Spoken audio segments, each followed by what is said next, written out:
Kemudian masalah masjid. Masalah masjid. Masjid, yayasan, itu tidak bisa berkorban. Jadi tidak ada menyerahkan korban kepada masjid. Nah, bukan gitu. Menyerahkan korban kepada yang mengelola masjid. Menyerahkan korban kepada yang mengelola masjid. Bukan menyerahkan korban ke masjid. Salah.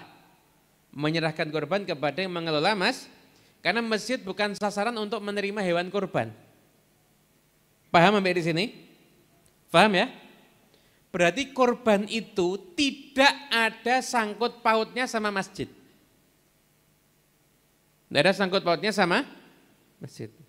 Hanya saja tradisi di tempat kita biasanya yang mengumpulkan hewan korban itu yang mengelola masjid.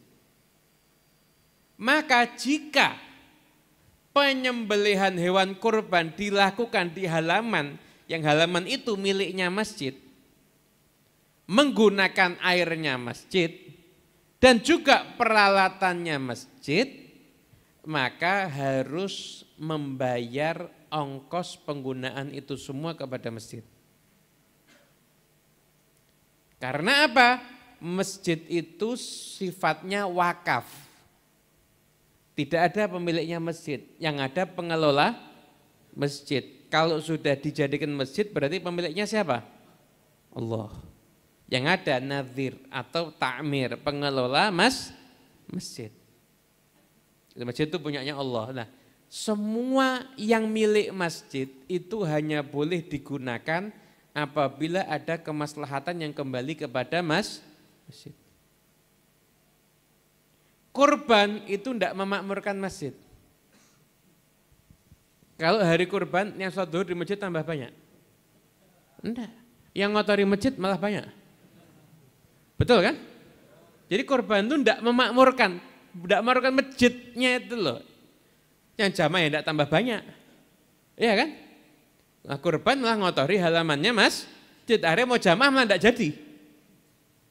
Kira-kira takut kena darah. Berarti kurban itu tidak ada sangkut pautnya dengan kemakmuran sehingga apabila kurban di halaman milik masjid atau apalagi pakai air masjid, pakai peralatan masjid, harus bayar kepada masjid dengan ongkos yang sepantasnya. Bayarannya dari mana? Lo bisa. Yang mau nitip kurban di masjid ini tambah ongkos sekian. Nah, sekarang enggak, beli kresek pakai kas masjid. Bayar jagal pakai kas masjid, haram. Enggak boleh. Itu menggunakan kas masjid tidak semestinya. Ini tentang penggunaan wakaf masjid ini juga banyak kesalahan yang terjadi di masyarakat. Kejadian ini, mantu utang kas masjid. Ada loh ini. Itu dosa itu. Loh, mau dikembalikan loh. Itu mau mengembalikan itu dosa. Niat mengembalikan itu dosa. Kenapa kamu menggunakan kas masjid bukan untuk tujuan yang semestinya? Naudzubillah min dzalik, sudah hutang kas masjid habis mantu mati. Berarti mati dalam keadaan makan uang masjid. Naudzubillah min. Bahkan maling masjid, coba. Rumahnya Allah dicuri. Enggak boleh. Jadi beragama itu harus pakai tuntunan ilmu, enggak bisa pakai akal-akalan. Saya pernah dapat pertanyaan. Ini orang asli tanya, Habib, kita tuh kalau Jumatan pulang bisa milih sandal ya? Loh, benar, tanya betul. Ya, kita bahkan semua sandal sudah masuk masjid kan semua miliknya Allah. Ya betul, cuma kamu kan tidak mungkin pakai sandal yang bagus kan akhirnya.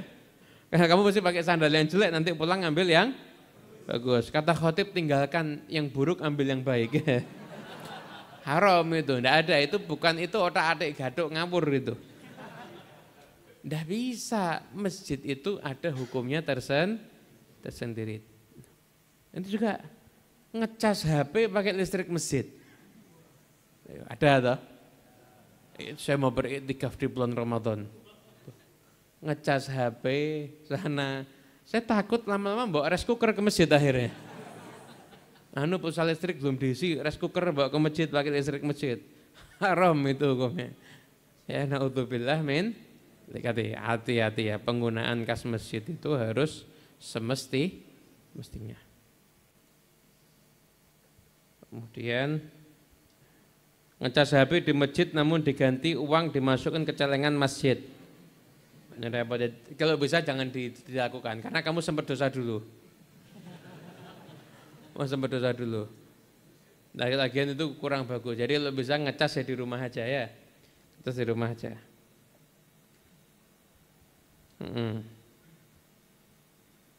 Kecuali kalau darurat, ada kebakaran, semua mati lampu, masjid ada diesel, ngecas untuk manggil pemadam, ya kan lain lagi. Itu tidak apa-apa dilakukan, tapi nanti ganti ke masjid. Yang darurat tidak apa-apa, tapi kalau